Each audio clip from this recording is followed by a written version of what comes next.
Pozdravljeni, sem Marja Milič in gledate MoneyHow, prvi podcast o upravljanju denarja pri nas. Spremljate pogovor o naložbenih kiksih, naložbene polomije in ostale vragolije. Učite se na napakah drugih. Z nami so izkušeni borzni mački. Torej, pogovarjamo se danes s Tonijem Jukićem, povratnikom na MoneyHow. Gostili smo ga v epizodi z naslovom, preko katerega brokerja na borzo razkrivamo hudičeve podrobnosti. Toni je bil zelo specifičen, eksakten v tej epizodi. Zdravo, Toni, kako si? Se dolgo časa nismo videli, mislim, da si bil gost prve sezone. Ja, živa, v redu, hvala. Hvala za povabilo. Je pa zelo povedno, da si me povabila na temo, ki je povezana z vragolijami in napakami. Se mi zdi lahko kar dosti to temo povem. Mislim, da takrat, ko ste se pogovarjala, si povedal, da si bil špekulant. Divji špekulant. Pa dobro, no, mislim, ja, definitivno sem bil v določeni fazi življenja špekulant, ampak samo za simbolične zneske svojega portfelja oziroma v tistih časih portfelja svojega nič hudega slutečega očeta še, ker sem se še uveljavljal v tem svetu. Ampak ja, sej špekulant, biti špekulant, s tem ni absolutno nič narobe, ne? No, o tem bomo potem še malce več v nadaljevanju povedala, ne? Mogoče samo še to, za tiste, ki niso mogoče gledali te epizode, bil si član uprave borzno-posredniške družbe Poteza, potem si bil 10 let zaposlen na danski Saxo Bank, kjer si bil med drugim tudi zadolžen za vodenje poslovanja banke na področju Srednje in Vzhodne Evrope. Danes si pa v energetiki, ne? Ja, res je, ja. Zdaj sem pa v energetiki, sem eden od 3 direktorjev podjetja Interenergo, kjer trgujemo z elektriko, pa postavljamo različne elektrarne za proizvodnjo elektrike po regiji. No, to je tudi zanimivo, trgovanje z elektriko. No, z nami je tudi Andraž Grahek, mislim, da ga več ali manj vsi zelo dobro poznate, stalni gost MoneyHow. Tisti, ki so mogoče bolj na začetku spremljali MoneyHow od samega začetka, smo več povedali o Andražu. Andraž je bil upravljalec premoženja, direktor sektorja, naložbenega sektorja v Generali Investments oziroma KD Skladi. Pa ena taka zanimiva zadeva je pri tebi, Andraž, ti si takrat, ko je bila finančno-gospodarska kriza, bil kar nekako obraz, recimo temu finančne panoge, si bil edini, ki si nekako drznil pred kamero, takrat, ko so v bistvu tečajnice upadale in je bil vladal totalni pesimizem. Ja, kaj ne rečem, se ne vem, kaj to pove o finančni panogi ali pa meni, ampak mogoče je to retorično vprašanje, tako da ne bi o tem razpravljal, ampak ja, bili so zelo kataklizmični časi takrat, no, popolnoma drugačni, kot so danes, tako da mogoče kakšno tudi o tem lahko rečemo, kaj se je kaj dogajalo takrat. No. Bomo, brez skrbi, tudi o tem bomo. Matej Šimlec je tudi naš stalni gost, sicer dolgoletni analitik, več let je delal na področju, več kot 10 let si delal na področju borznega posredništva in investicijskega bančništva in upravljanja premoženja. Mislim, da sta bila celo s Tonijem sodelavca, ne? Ja, eno obdobje so da res. To je bilo na Potezi, ne? Tvoj šef je bil. Super. Takrat, ko so bila še mlada pa perspektivna. Tako je. Med mladi zanimivi časi. Takrat so bili zelo zanimivi časi, potem si delal tudi na Alti Invest, potem si bil na BKS banki, kjer si bil zadolžen za pokrivanje in vrednotenje slovenskih borznih družb, pa tudi, mislim, da si M&A tudi pokrival, ne, če se prav spomnim. Ja, nekaj malega, ampak v glavnem je bilo vrednotenje borznih družb, upravljanje, zbiranje naložb, cel kup stvari. Ja, v glavnem poanta je, da vsi imate zelo veliko izkušenj z upravljanjem premoženja, z investiranjem z borzo. Nekako se mi zdi, da ste bili vsi tam na začetku, ste bili tam takrat, ko so bili najbolj zanimivi časi, se pravi takrat v času investiranja, masovnega investiranja na Balkan, ne, tistih časov se zelo dobro spomnimo, potem so bile razne te prevare, Forex prevare in tako dalje, tako da to bomo vse danes obdelali. Zdaj, ideja za ta podcast, v bistvu moram, če si iskreno povedati, pred časom me je v podcast InVed povabila Klara Leben, ker so se v bistvu pogovarjali o finančnih napakah. Tam je bila bolj debata v smislu, da preveč trošimo, pa premalo planiramo in tako dalje. Tukaj konkretno, ker poslušalstvo se vseeno malce razlikuje, tam prevladuje predvsem ženske, ki nekako spoznavajo ta svet.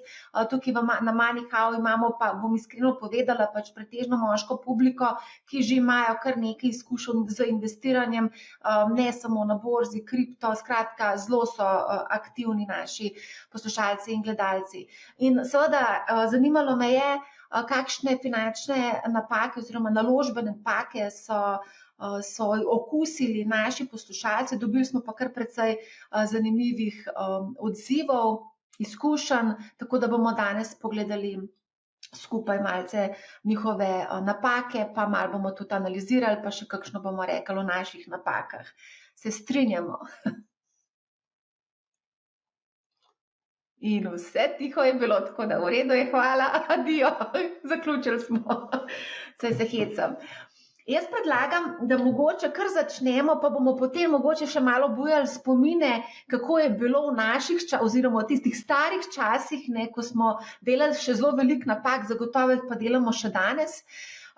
Zanimiv mi je bil komentar od enega od naših poslušalcev, ki je tudi zelo aktiven na Discordu, in sicer pravi, da je njegova napaka ta, da ni bil pri 20-ih, da pri 20-ih ni investiral 70% plače, ker so ljudje okoli njega govorili, da so delnice prevara. Zdi se mi, da je dosta taka klasična izjava. Jaz se spomnim še iz tistih časov, ko so tečaji upadali, vsi so rekli, da je borza nateg, da je to prevara. Toni, kako se ti spominjaš tistih časov?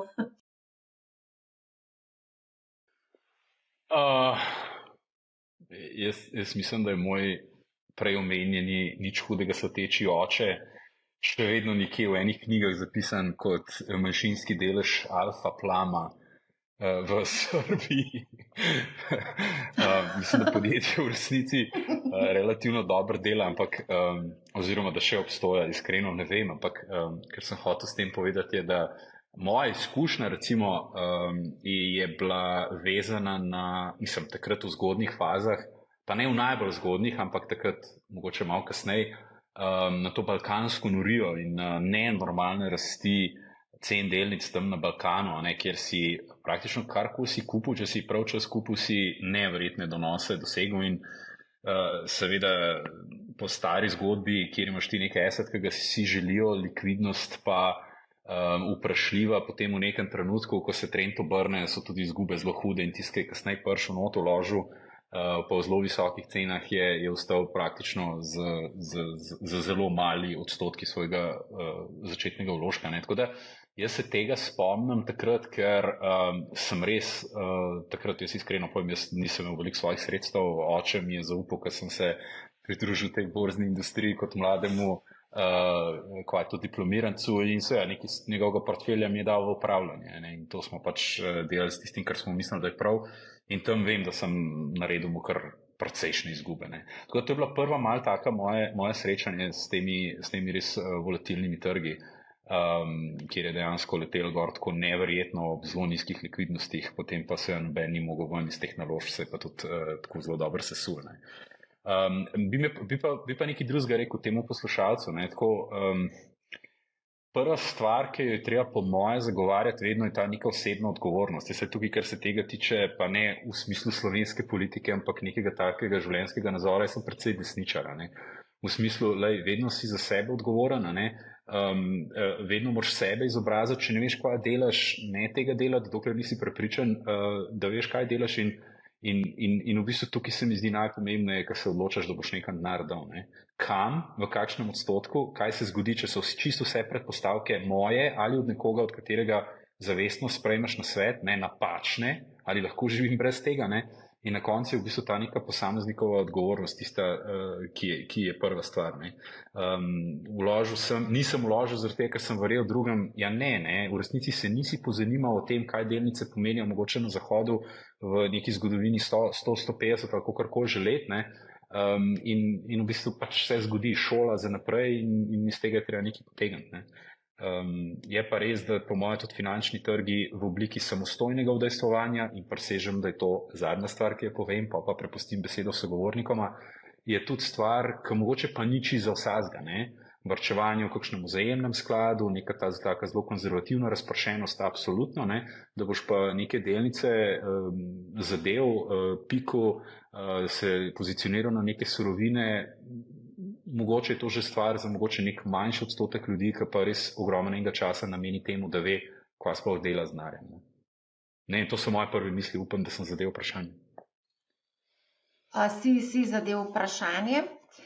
Andraž, ti se tudi zagotovo spomniš tistih časov, ko si ti stal tamle in zagovarjal borze, kapitalske trge, okrog tebe so pa vsi govorili, da je borza natek, da so delnice prevara, da gre vse k vragu. Sem prepričana, da se to ti zelo, zelo dobro spomniš.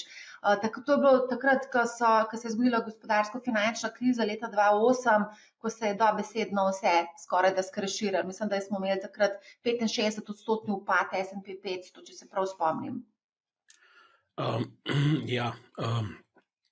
V bistvu to, kar je rekel Toni, zdaj... Ljudje na različen način prihajajo v kontekst naložb delniških. In zdaj seveda takrat, ko on je opisoval tisti hype, balkanski, ki je v bistvu bil nek podaljšek slovenske borzne zgodbe, ker tu že pred tem so se stvari odvijale samo v neko pozitivno smer, če se spomnimo. Začel se je za nekimi prevzemi, ki so se dogajali, recimo prevzem Leka, in potem je slovenska borza v bistvu rasla in to se je nekako v poznih 90-ih začela razvijati, ko so ljudje začeli kupovati prve delnice, ne samo na podlagi certifikatov, ampak tudi tako, in potem se je stopnjevali in kulminirali v sprejem evra v Sloveniji, in seveda ta denar se je na nek način selil tudi v druge države, kjer se je nekako igral na to zgodbo, da se bo podobne zgodbe odvijale tudi na drugih trgih, ali pa saj to je bil nek narativ. Ne? Mogoče komu zveni to tako blizu, glede na to, da je bilo še veliko zgodb, ki so se kasneje prodajale na podoben način. Zdaj, kako sem jaz prišel sploh v to panogo? Jaz sem v bistvu prišel iz čist nekega atipičnega konca, takrat za nekega povprečnega mladega človeka, bom sam razložil. Jaz sem začel delati na KD skladih kot analitik oziroma upravljalec na ameriškem trgu, in ameriški trg je bil totalno neseksi v tistem obdobju, ker to je tako brez veze, da ste tam imeli nekaj, ne vem, to je bilo ali bilo -10 ali +20 ali -15, tako neki so bili te premiki gor pa dol v celem letu, tisti Balkan so pa, ne vem, bosanske sploh recimo delnice šibale ali pa makedonske, srbske, pač dogajalo se je, Hrvaška je bila že tako nezanimiva, ti je bil že preveč razvit trg, neki v vajih, da se malo pohecam. V glavnem, in jaz sem gledal takrat svoje kolege po diagonali dobesedno, začeli so se prvi skladi balkanski v bistvu tržiti v Sloveniji, in vem, da sem sedel takrat na KD-u, mislim, da je bilo leto 2006, kolega Žiga pa Rok, v bistvu sta na dan dobivala po 1 milijon do 2 evra, ki sta jih mogla stlačiti dobesedno na te trge.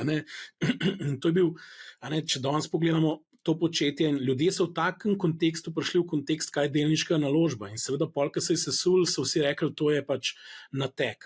Zdaj, za moj mali ameriški sklad, jaz lahko povem, je bilo bolj malo zanimanja, recimo v tistem trenutku, mislim, da je DZU nekih 100,000 evrov dal na mizo takrat, da se je semenska investicija naredila v sklad, da smo imeli neko osnovno ekonomiko, da niso stroški, ki so bili takrat večji, nažirali preveč, pa še, mislim, da smo še to subvencionirali z DZU-ja, in tako se je začeli. Te verjeli, celo popoldne sem hodil v službo ob 2 popoldne in tam visel do 10 zvečer. To je danes nevideno. V bistvu, mislim, mogoče bi to edini in zadnji poskus, da je nekdo to počel v Sloveniji na tak način. Saj tudi ni tako dolgo trajalo, iskreno povedano. No? Tako da govorim, da sem bil do 10 tam, pač smo naredili une posle, kaj se jim popoldne, in pa smo na 6-7 šli domov. Mi smo sam to pa moram, to me pa direktno srce. Na potezi smo postavili prvo trgovalno platformo, ki je omogočala dostope do valutnih trgov, do opcij, do CFD, do futuresov, in smo imeli vsak dan kolega Nikola Malkovič, ki je še vedno eden ljudi, ki jih najbolj spoštujem v tej naši industriji, plus še kdo, Miha pa Roman, v glavnem, čisto vsak dan do 10 zvečer, trgovalna podpora, mi smo to dali nekaj 100 ljudem, da so tradali delnice in ko je bilo vprašanje, ko so prišli kakšne novice, ko se je market premaknil do treba, tako da smo imeli kar neki let vsak dan, mislim, da smo takrat kombinirali pa tudi že z delom od doma, si moraš misliti, koliko smo bili pred svojim časom, tako da niste bili tam edini, ki ste do 10 delali.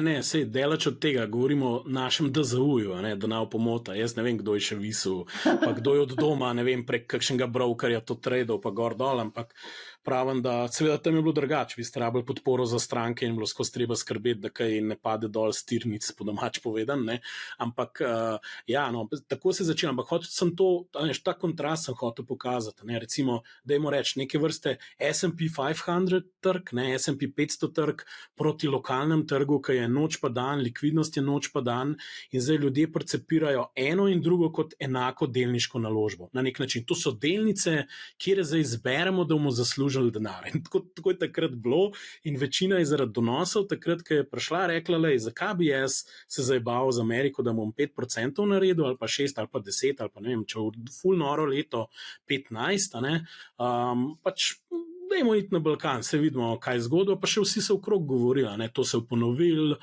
pač veliko je bilo tega, kot temu rekel, mrežnih učinkov, pa komunikacij, pa zgodb, pa gor dol. V glavnem, kar se je meni zgodilo, nikoli nisem v tem obdobju se dotikal ne balkanskih delnic, niti nisem imel točk skladov, niti nisem na tem trgu delal, sem pa kasneje, mislim, da leta 2008 prevzel mesto direktorja in sem iskreno povedano pucal stvari iz teh skladov ven, da smo jih spravili na točko, kjer je bil portfelj spet kolikor toliko normalno postavljen, da smo lahko govorili, da imamo neke relativno zdrave firme noter.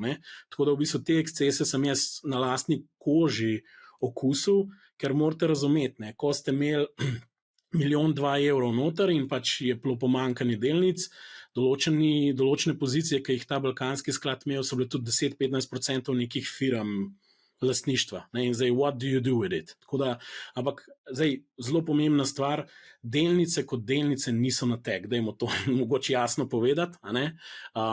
Dejstvo, da čeprav izbirate, investirate v neka zdrava, čudovita podjetja, ali kako je že rekel Charlie Munger, zdaj tudi pokojni, boste težko na dolgi rok v bistvu nek nateg doživeli. Oziroma bilo res nekaj nenavadnega, da se to zgodi. Mogel nek sistemski resen problem biti, pa cel kapitalski trg bi mogel na nek način izumreti, da se tako izrazim. Seveda dolgi rok pomeni ne 5 let, ampak pač dajmo reči 10 let ali več varčujemo za pokojnino. Seveda na manjših trgih, morate se pa zavedati, kaj je blue chip v narekovajih na manjšem trgu.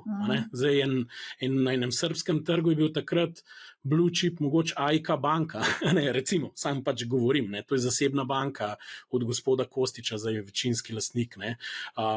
Tako da je čist drug kontekst, kot če repimo blue chip na razvitem trgu, ko govorimo, ne vem, o Apple ali Microsoftu danes, danes je Microsoft, mislim, da spet na vrhu po tržni kapitalizaciji. In to se je treba zavedati. In ljudje tega niso gledali takrat tako, pač gledali so, takrat je bil res greed is good, ta naš lokalen na nek način v igri, tak specialen balkanski.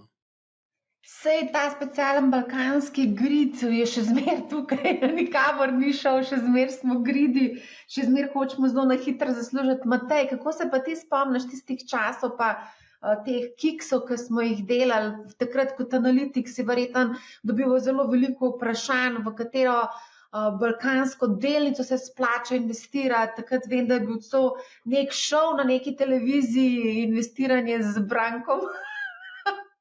Mislim, da je bil Branko, ki je imel svojo oddajo. Lepo prosim. Na Papriki, se pravičujem. Branko Železnik je imel svojo oddajo, in ga tudi lepo pozdravljamo.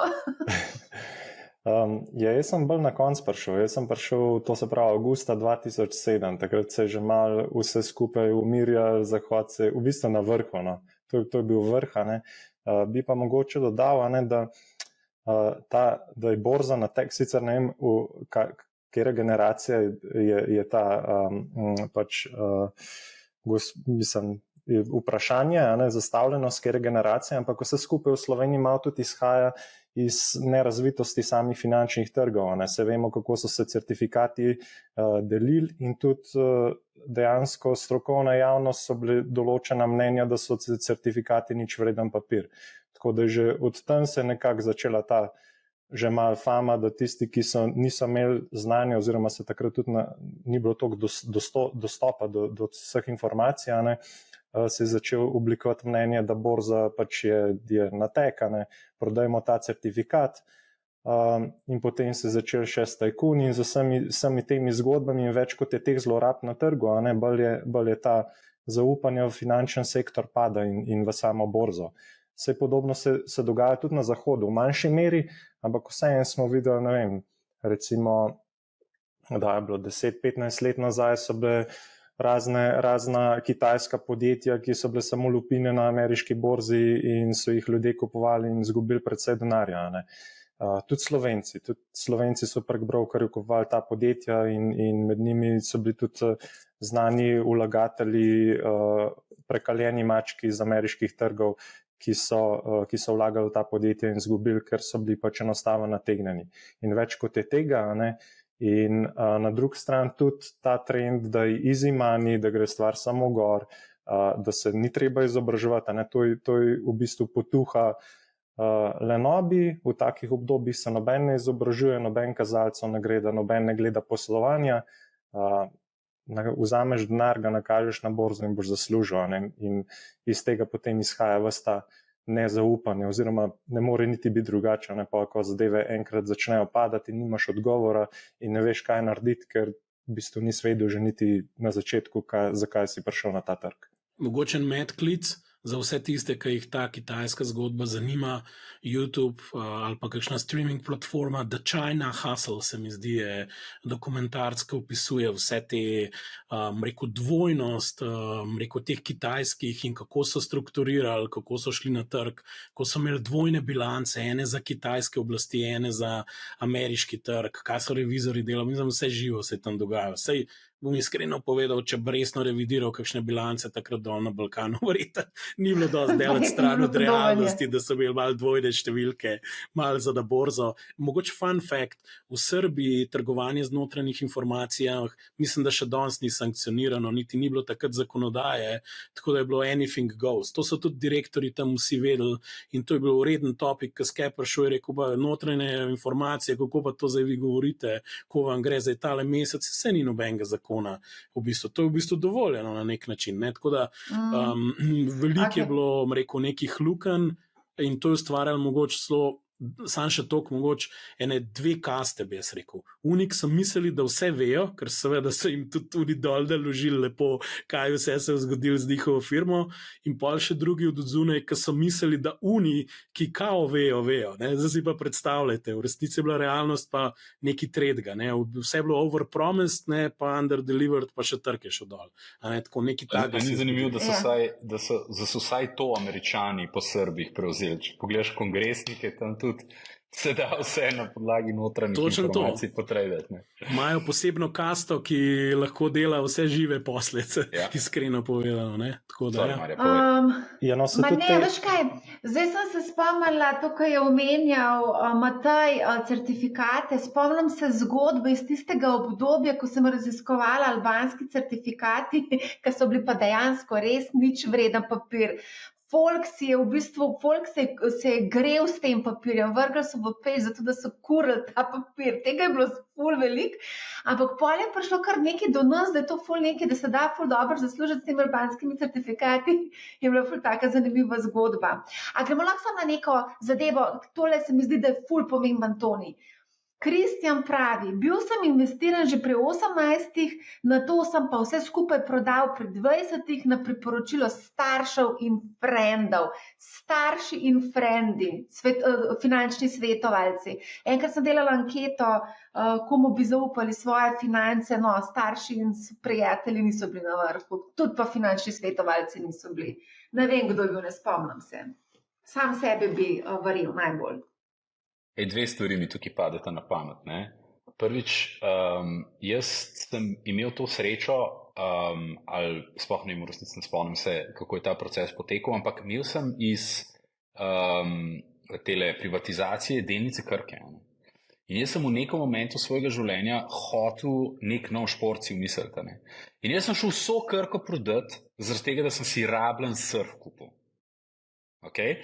In jaz se točno živo spomnim, še ko, jaz ne vem, zdaj, jaz sem v koncu srednje šole, sem bil na začetku faksa, ampak nič v resnici v borzi nisem vedel. Sem vedel, da če hočem surf, verjetno sem zaradi kere bejbe ali pa zaradi prijatelja hotel tisto sezono surfati, in tam neke papirje, neke prodal, pa sem surf kupil.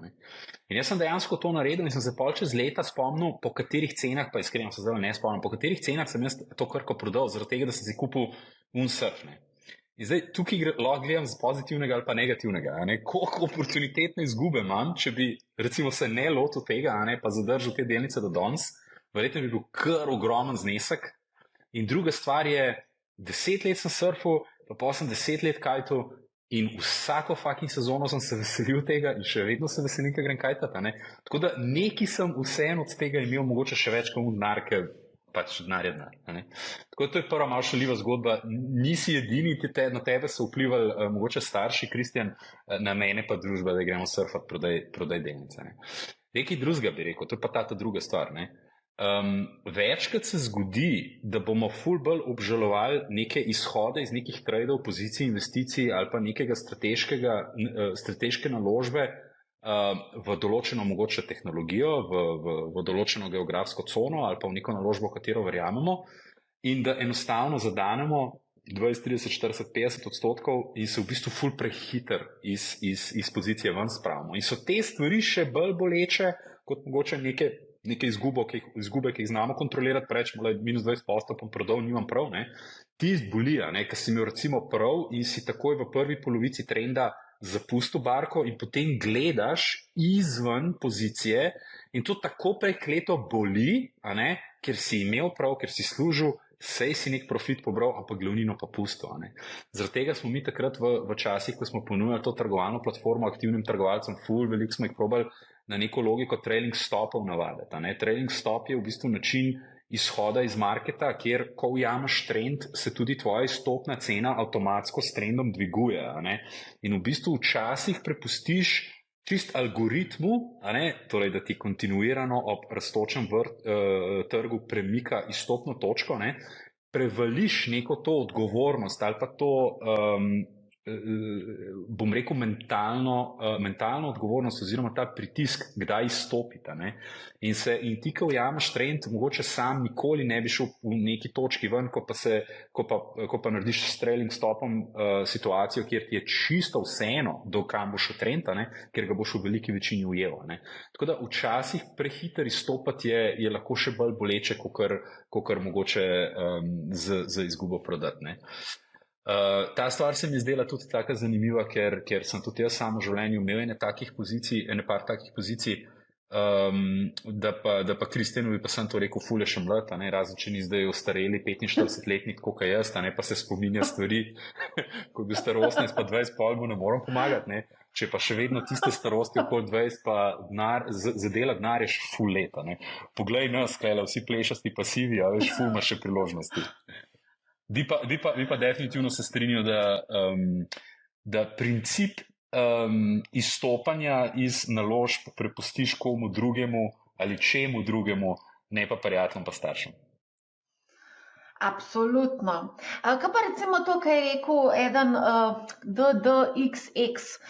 On je pa rekel, da mu je žal, da že pri 20 ni 70% plače investiral. To je ta nek FIRE community, ko v bistvu investirajo praktično celo plačo, poskušajo, ko so še mladi, čim večje premoženje ustvariti in se potem hitro pokojiti.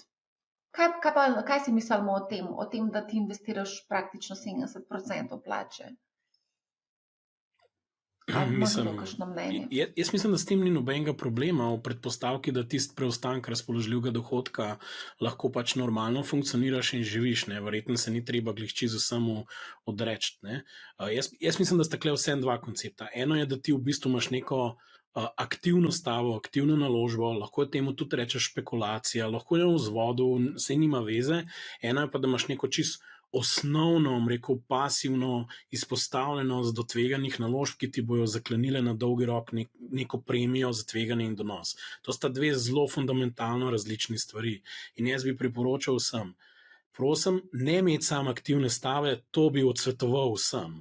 Iskreno povedano, ker to, da imate vi pasivni exposure, varčevalni načrt in da varčujete na dolgi rok v delnicam, vam zagotavlja neko varovalko tudi za vaše napake, ki jih boste delali, ko boste stock pikali. Ker lahko boste prehiter prodali, lahko da navte kupili, lahko boste imeli preveč denarja in pa se hiter si na spolskem terenu in nekaj hočeš kompenzirati in je približno tako predstavljate, kot smučanje, ki malo zaostaja na vmesnem času in gre pol na silo in v bistvu pol odstopa ali se zapne za količek. Ne? Tako da je fino imeti neko osnovo. Jaz mislim, da je fino s tem začeti zelo zgodaj.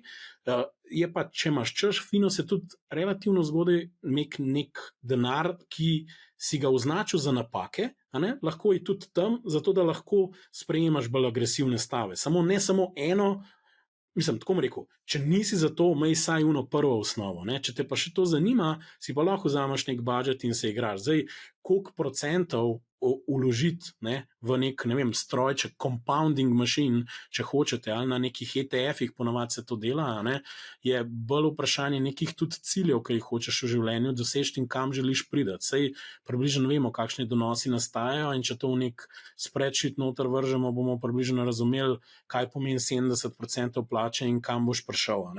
Tako da v bistvu, jaz mislim, da mogoče vsem treba pojasniti, da vsem se je danes dostop do trga, ta demokratizacija ali pa ekonomska, rekel, neka demokracija razvijala do te mere, da vsak lahko brez frikcij pridobi neko široko košarico. To ne pomeni, da bi vsak mogel tradati, to ne pomeni, da vsak ve, kaj bi počel na stock pickingu, to je čist druga stvar in pač to je treba malo je treba to ločiti, ti dve stvari.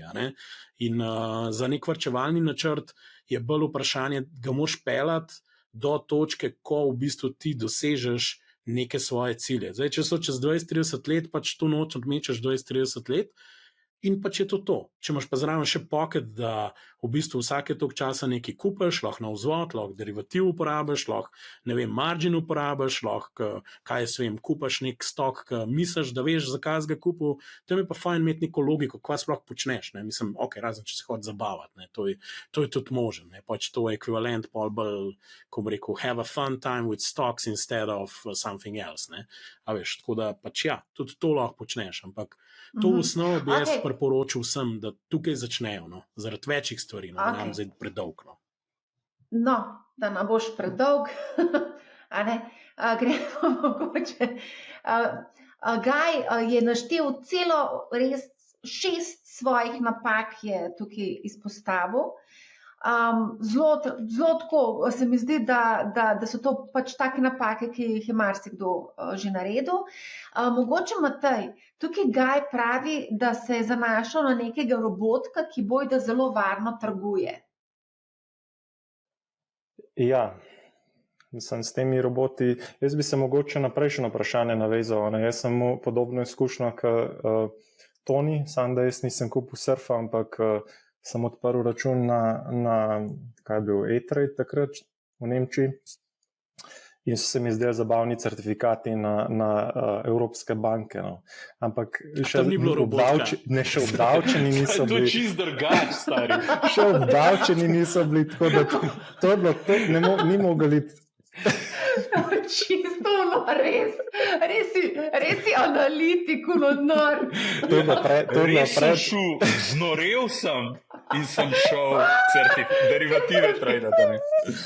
Ja, no, ni se končal najboljš, ampak kar hočem povedati, da v bistvu je najboljš te napake na začetku delati. Tako, kar je Andraž rekel, nujno ločati na 2 dela račun, to se pravi, da imaš na enemu nekaj zaigrati, na drugemu pač res za resne stvari, ki se jih ne smeš dotikati, ampak je pa boljš na začetku delati napake, ko si mlad, kot pa kasneje, zaradi tega, ker so finančni vložki kasneje bistveno višji in je pač, če se šele takrat učiš na praksi, so zadeve bistveno bolj boleče.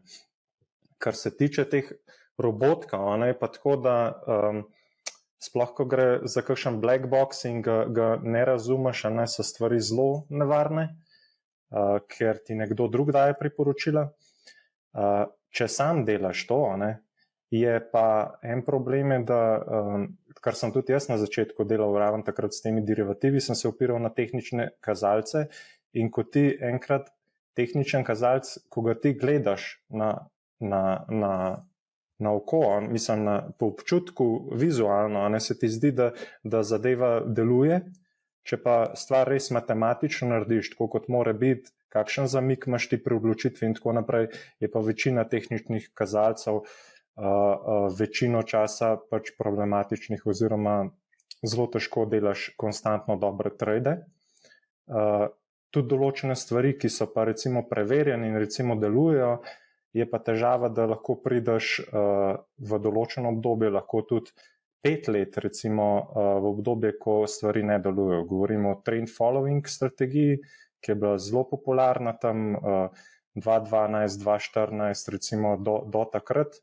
Potem se pa tudi, če kdo spremlja kakšne tuje podcaste, so gosti, ki so se 5 let so pač delali izgubo, ker enostaven trend following takrat 2015, 2016, ko je bila ta kitajsko ohlajanje in tako naprej, ko zadeve niso delovale. In takrat, če ti sam ne delaš, ne narediš robota in ne veš, kaj je logika in ne veš, kaj so nevarnosti, imaš v takih obdobjih problem, ker je pa dejstvo, da nobena stvar ne dela 100% časa in so vmes lahko precej dolge periode, ko take stvari ne delujejo in delaš izgubo za izgubo in te to požre račun in možnost pol, da se vrneš nazaj.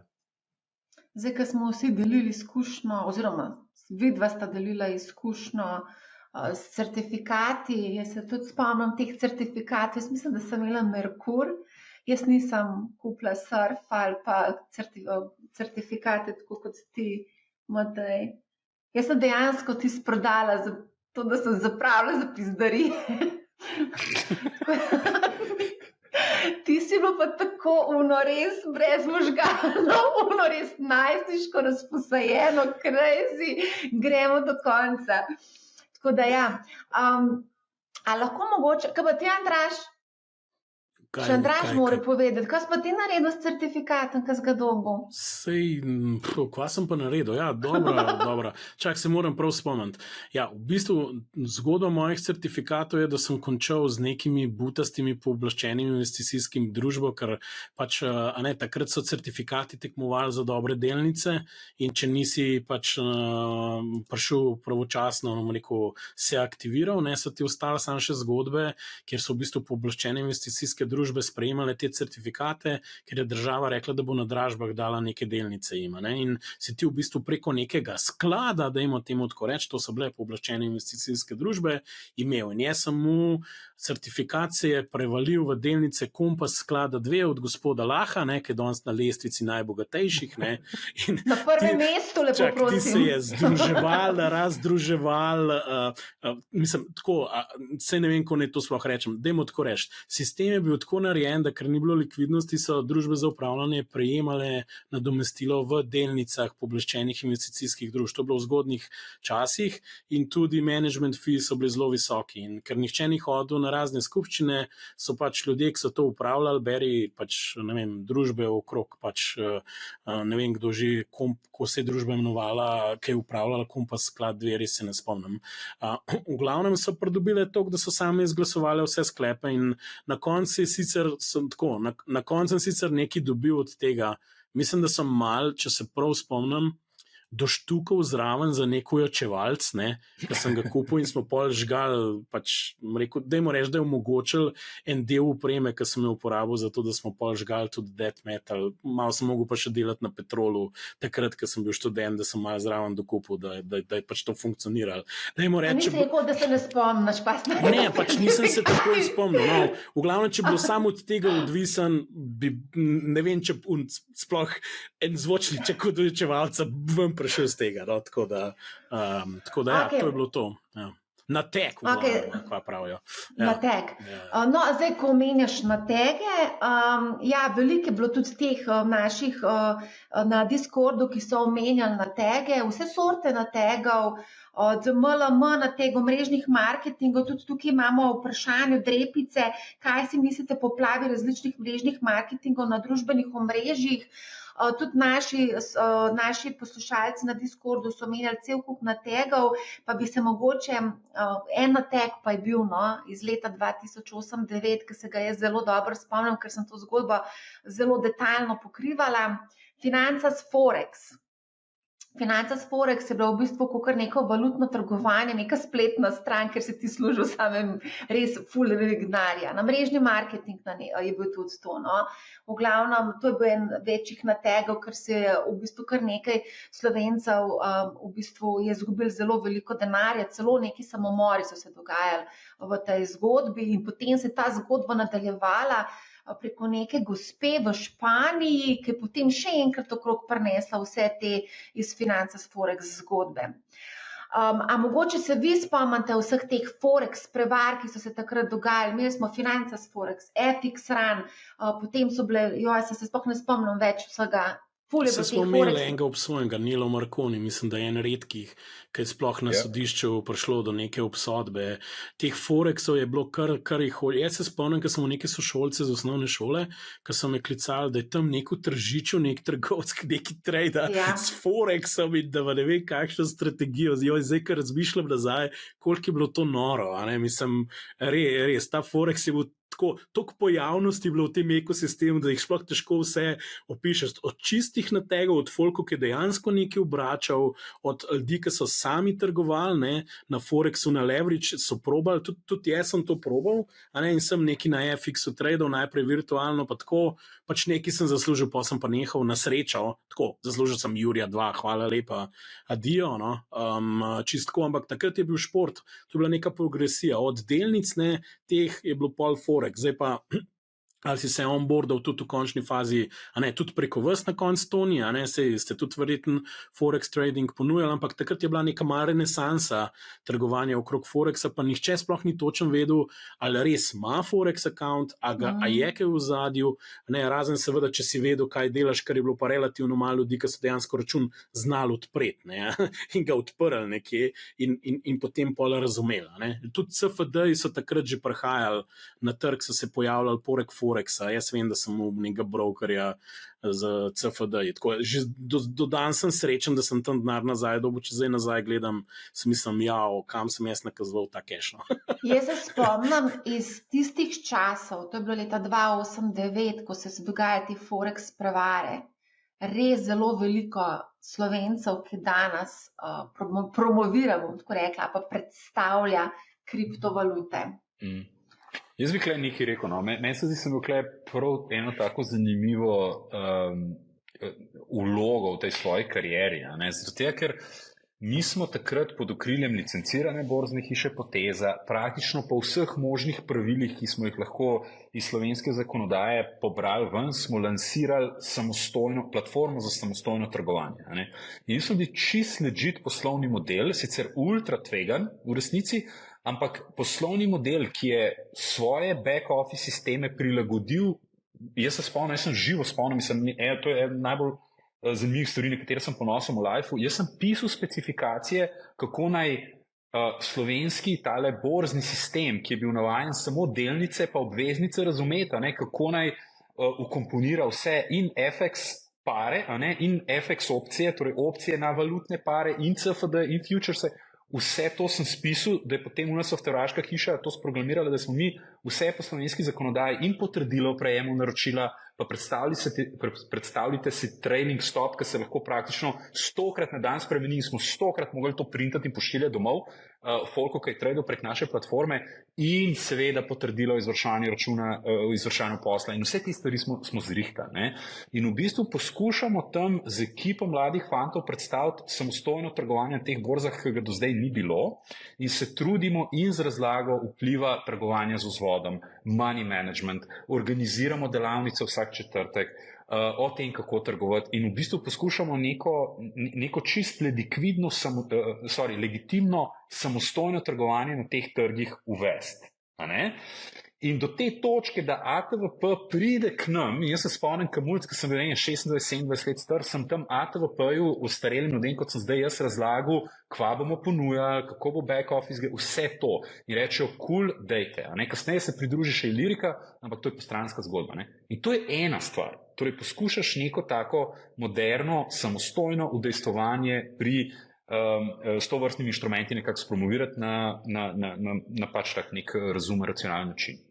Istočasno čez leto, 2-3 se pojavljajo neke vzporedne strukture, ki jih je prej Andraž opisal. Neki ljudje, ki so dejansko prav iskali naivneže, ki so mogoče ki slišali, da se da na Forexu ali pa z derivativi zaslužiti, in so prodajali neobstoječe produkte ali v čistem nekem mrežnem marketing konceptu ali pa prav v bistvu z namenom, da prevarjajo ljudi.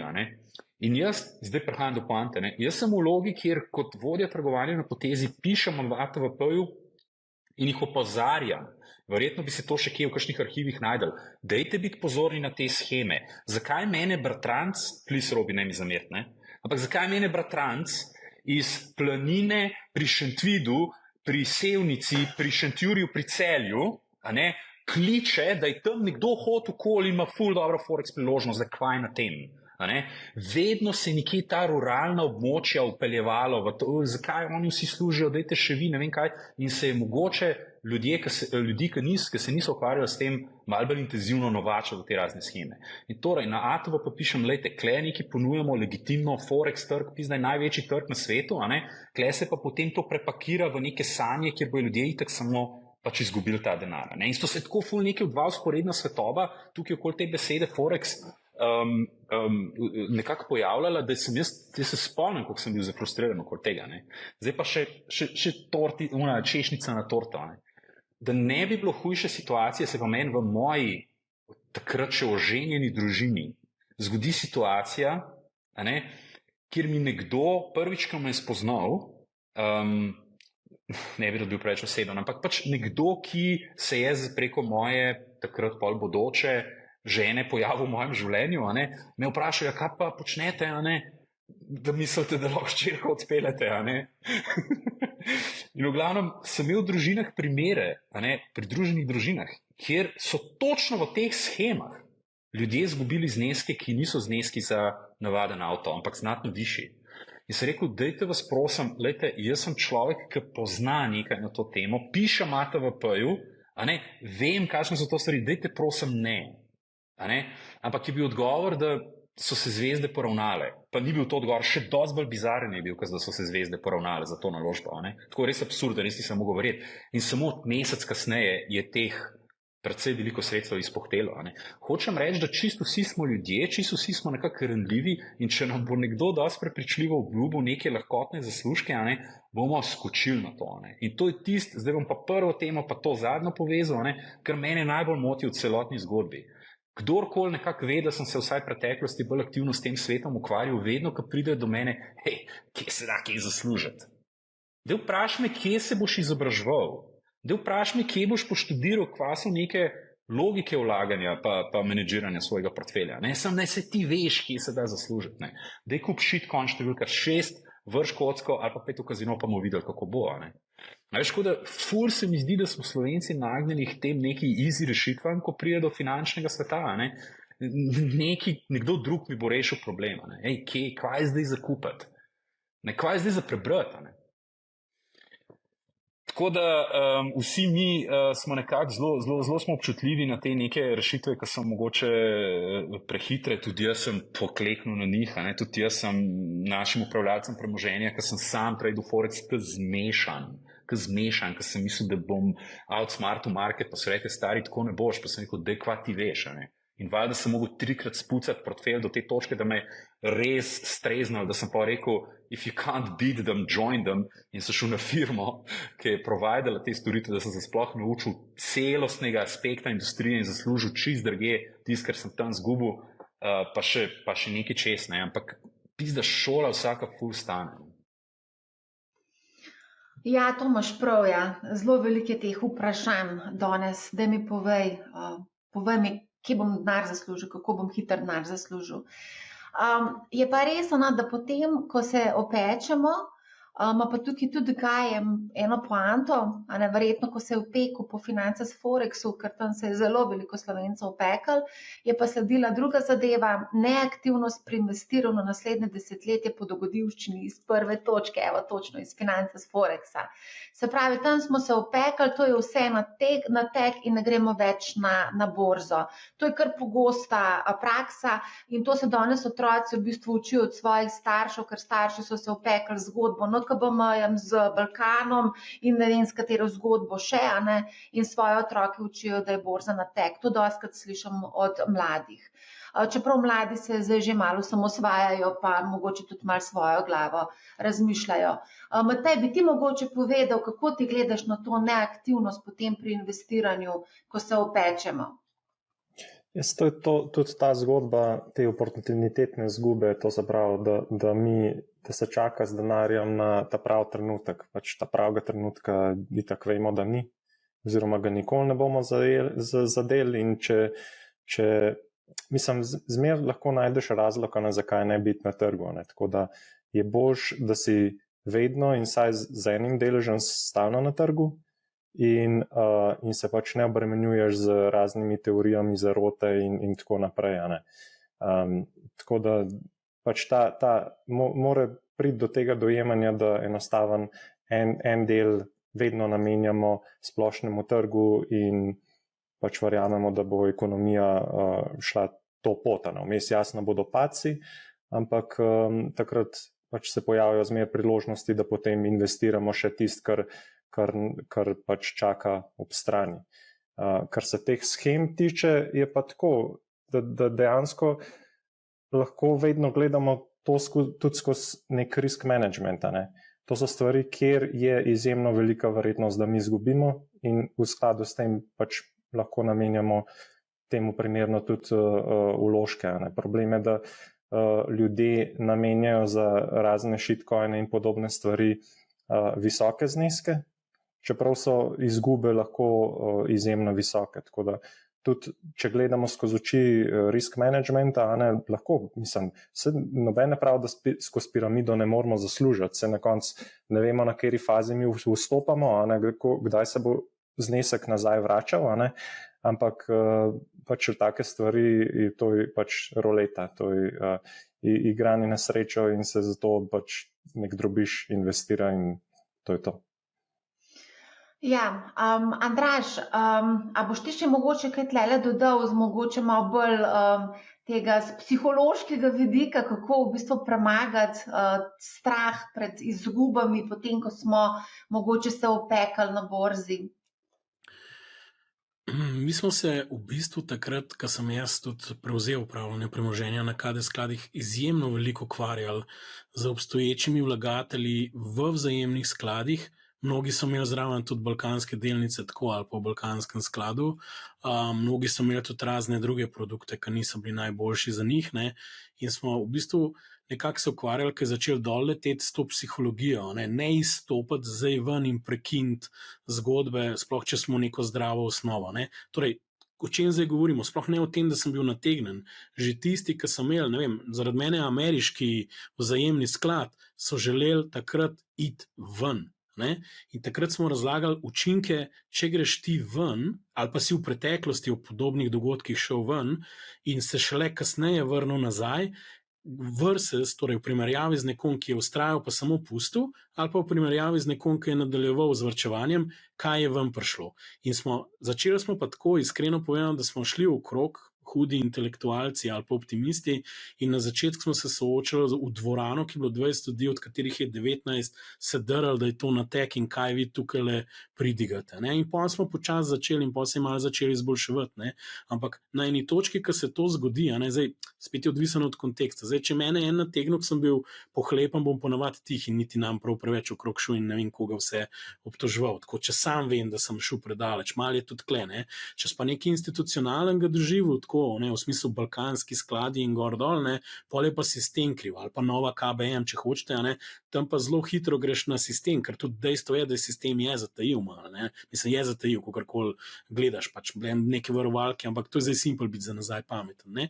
Tako je dojemanje, ne, in imaš velike razlike, ali si bil ti nategnen na limance, ali pa se je zlomilo zaupanje do sistema, ne. Se mi zdi, v finančni krizi se je zlomilo zaupanje do sistema in ne samo to, da so bili nategi parcialni, ta psihologija, ampak je prav sistem nas je nategnil, zlorabil nas je, itak je bilo milijon dokazov okrog tega, ne, se če gledamo nazaj, tudi Bitcoin se je delno rodil iz tega nezaupanja do sistema, ali pa se je verjetno tudi zaradi tega, ne, tako da to vse se meša, ker starejše generacije interagirajo z mlajšimi, ne, in zdaj je dobro vprašanje, ne, psihologije, kako gledaš naprej, ampak tudi če zdaj gremo nazaj, če bi ti ustal v eni strategiji varčevanja v S&P-ju, tudi če rekel nazaj, sistem je takrat nategnil ljudi, ampak ta inštrument je preživel test časa. Pač prilagodil se je, gnile firme so šle ven, nove so prišle noter in ti si v bistvu živ prišel ven. In moje sporočilo vsem je, ni težko biti soliden investitor. Je pa hudičev težko biti full dober investitor in outperformati to zgodbo konsistentno. Ne? In tega enostavno folk noče sprejeti. Folk noče biti soliden investitor. Folk hoče biti amazing investor in kar je zamudil nadoknaditi z neko klinčevo kravjo shemo, iskreno bom rekel, ki jo bo mu povedal, ne vem kdo že obpiral v šanku v najbolj temni zakotni gostilni, ker tam se skrivajo največje skrivnosti do zaslužkov. To ni res. To bo zvedel na brezplačnem seminarju, ki bo mogel plačati, ne vem, Jurija. Jaz sem tako figurativno, ampak zame je bilo vedno tako. Opazil sem, ki je bil nek trend, so se začeli pojavljati ljudje, ki so začeli nekaj prodajati in je približno tako. Ta folk, če bi bila najbolj iskana roga, pralni prašek, bi pa pralni prašek prodajali. Sorry, ali pa kravji drek, se čisto vsem. A ne, sam pač tokrat so, ne vem, neki tečaji, forex, tudi kripto je isto doživel. To, ki je bil klen folka, ki je fake stvari prodajal versus, pomisel, kako enostavno je bilo kupiti Bitcoin, iskreno povedano, ali prek enega normalnega exchange, ali pa ga tudi v wallet na koncu spraviti not. Ne, vsi živi so šli prek celega drugega hudiča, ko bomo držali, bomo Bitcoin kupili prek ne vem česa že vse. A ne, tako, to mi fascinantno, koliko tako, ne da greš naravnost, okrog pa imamo, pa še 5krat se na glavo postavimo. Tako da tega je ogromno. A lahko tle kar uskočim, ker zdaj se pa že tokrat Bitcoin omenil in tukaj imam Marksi. Velikrat, no. Okay. To, da lahko napeljem naprej. Super. Marksi pravi, to je pa zelo pogosto, kako se spominjamo za nazaj, kaj bi bilo, če bi bilo, zakaj nisem takrat spremljal to zadevo, namesto da bi med 2012 in 2017 kupoval bitcoine, ko sem že vedel zanje, sem štipendijo potrošil za milko, 300-gramsko milko. A ne, kaj bi bilo, če bi bilo? Jaz se spomnim takrat, ko smo raziskovali to zgodbo Bitcoin, kako je bila to volatilna valuta, nihala je gor, dol, to je bilo kot na kokainu, danes do plafona, potem je padal dol. Ne. Ni bilo nekega zaupanja v Bitcoin, takrat čisto na začetku, 2013-2014, ko sem jaz začela recimo to zgodbo Bitcoina spremljati. Ne. Bilo je nekaj entuzijastov, ampak to je na prste ene roke v Sloveniji lahko naštajemo te entuzijaste. Med njima sta bila definitivno tudi Damjan Merlak in pa Nejc Kodrič. Če se spomnim Nejca, kako mi je razlagal, kaj je vse v ozadju Bitcoina, pa kako bo to, ne vem, kaj bo ratlo z vse te valute, ampak takrat ni bilo tega zaupanja. Ampak vsem, danes marsikdo obžaluje, slišali smo za Bitcoin, pa nismo šli v to zgodbo, verjetno tako je kupil pico z ne vem kolikimi bitcoini, ta še ta najbolj obžaluje, da je šel v to zgodbo. Koliko je dal za pico, se spomnite? 10 jurjev. 10,000 bitcoinov je bilo, a ne? No, kaj je zdaj s temi obžalovanji? Kaj bi bilo, če bi bilo? Kristjan je bil prejšnjo vprašanje, ne? Zdaj je bil Marksi, pol je bil Gaj, prej je bil pa Kristjan. Prejšnji bil Gaj, dobro, nima veze. V glavnem, nekdo je vprašal, kako se znova spraviti.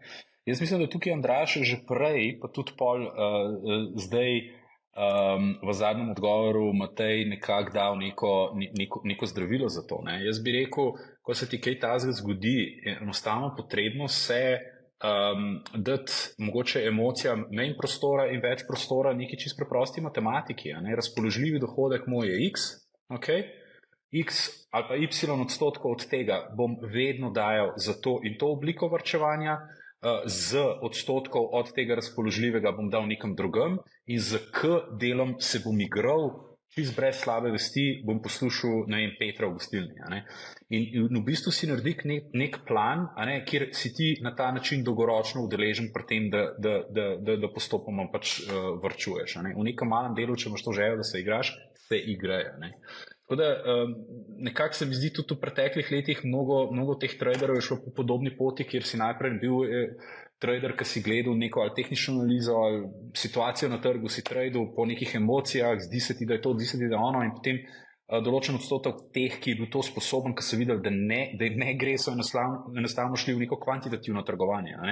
So pa vzeli ene parametre, pa so rekli, če to in to in to, takrat daj ta in ta signal. Pa imaš pa postavitev backtesting infrastrukture, pa iskanje različnih trgovalnih strategij. Torej, emocije umakneš, pa rečeš, dajmo poskusiti z matematiko ali pa s fiziko ali pa kakorkoli že temu rečeš, s programiranjem in vsem, kar spada zraven.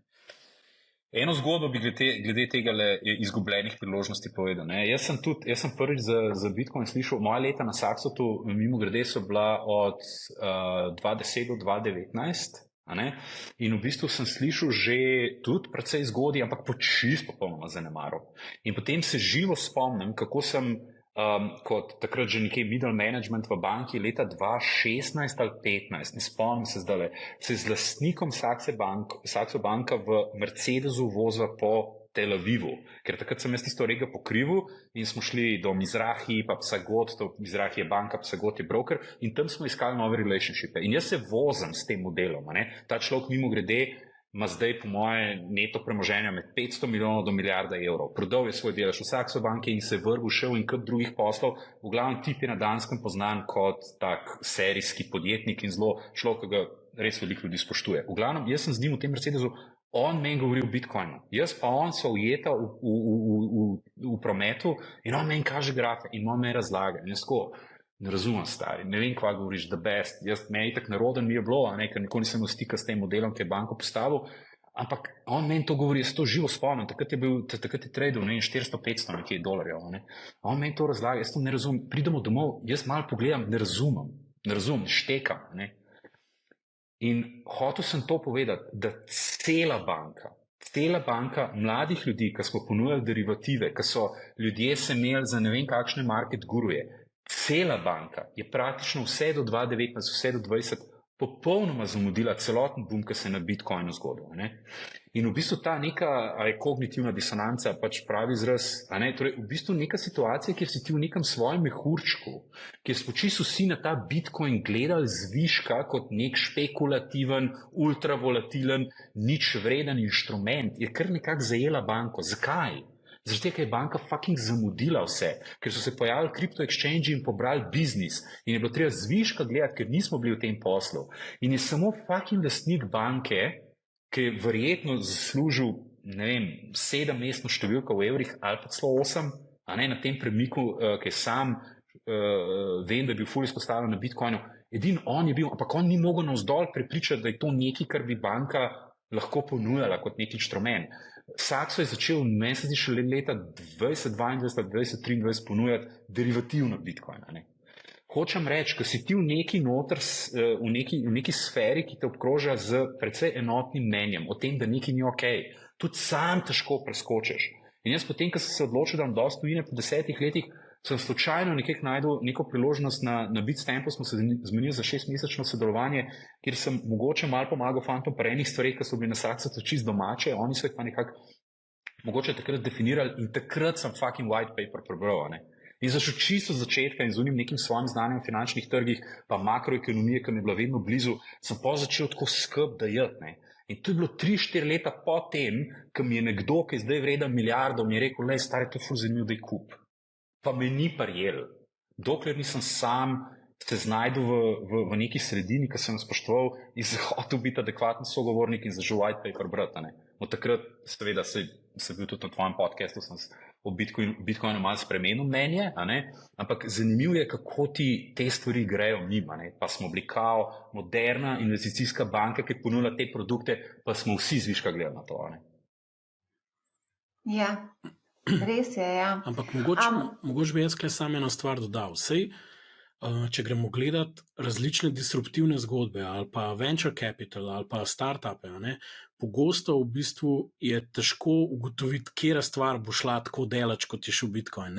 In je ta skepsa in je zaradi tega mi tudi recimo v našem podjetju strogo ločimo razliko med podjem in delujoče podjetje. Podjem je, it can go anywhere, it can be a unicorn, it can disrupt, but who knows, will it? In zdaj, tam imaš milijon glasov in dvomov o tem, kaj se bo zgodilo in kaj se ne bo zgodilo. In če nekdo preveč, jaz bom celo tako rekel, če nekdo preveč racionalno presoja v Bitcoin, je obstajala velika verjetnost, da dokler ni zlezel Bitcoin do, ne vem, $40,000 ali karkoli, ga itak ni resno imel, ker je bilo milijon problemov za inštitucijo, kaj bo vse treba pofiksati. In je bilo lažje. Ja, tako.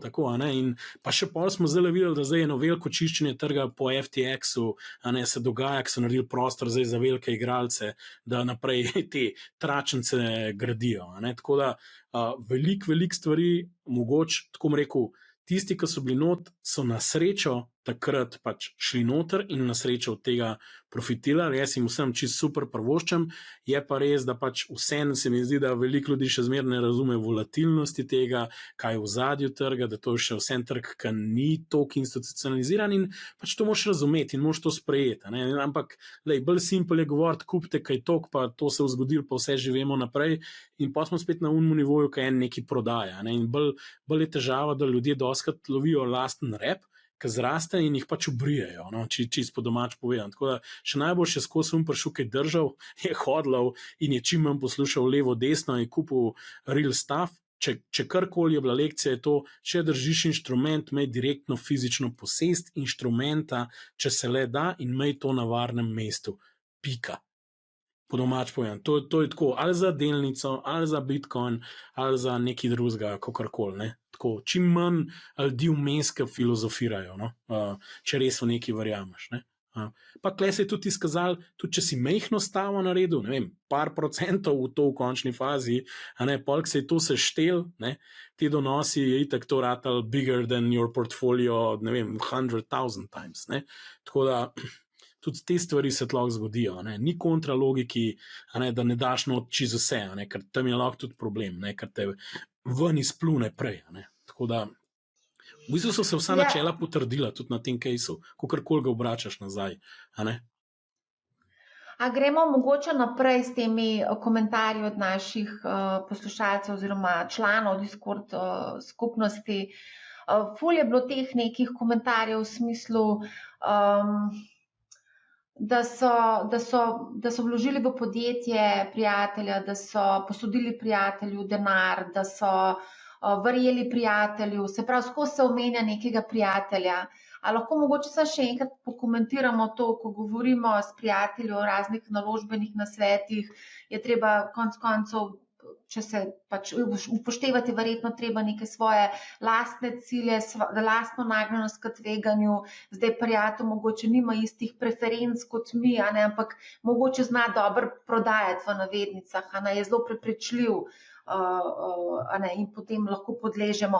Tega je zelo veliko, kar se tega tiče. Tudi to, da vložiš v podjetje prijatelja brez pogodbe, da prijatelju posodiš denar brez pogodbe. Kakšno je mnenje o tem? Ne posuje prijatelju. Da še ti malo kaj povem. To so klasičen pristop pri podjetjih. Začetni vir kapitala so 3 FI, niso family, friends and fools. Vse pove. Tako da, mislim, zelo težko je Če kdo hoče to razumeti, ne sitkom samo bedaki in konji pogleda, pa v razumu. Pa je to.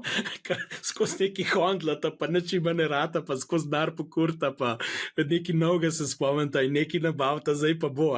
To je približno tako, Mislim, Nažalost. Ampak hočem povedati to, še zmeraj podležemo raznim tem priporočilom, ki smo jih slišali. Konec koncev lahko tudi danes se mi tukaj pogovarjamo o neki konkretni delnici, pa bo verjetno določen procent to delnico kupali. Potem recimo greš nekam, ne vem, mi razlagajo, da hodijo v gostilno in slišijo. A lahko kle sam en citat od enega tvojega gosta, Jima Rogersa, ne sprejemate nobenih vročih namigov, ne od mene, od nobenega, puste to primir, pa se pa malo pohecal, razen če prihajajo od Marije. Mislim, da to sem si zapomnil. To je bil hec. Ja, exactly. In pač to je približno isto. No, če ne veš, kaj delaš, pust primir. Vem, ampak še zmer pod črto marsikdo. Pogledaš, kaj ti prav, ne me narobe razumeti, ampak pač ne zdaj to vzeti suho za gotovo. No.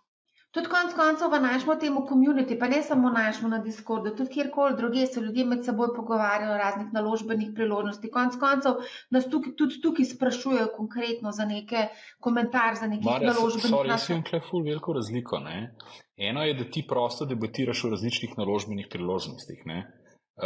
Recimo jaz, ko sem se po 10 letih vrnil v Slovenijo, pa je pol glih se COVID pojavil, ne, in sem sedel doma in sem srečal enkrat v Ljubljani enega modela starega prijatelja iz faksa, ki vem, da je zdaj na zelo odgovorni poziciji v enem od slovenskih finančnih institucij. Jaz nazaj, stari, kvaj, zdaj gremo na kavo, ne.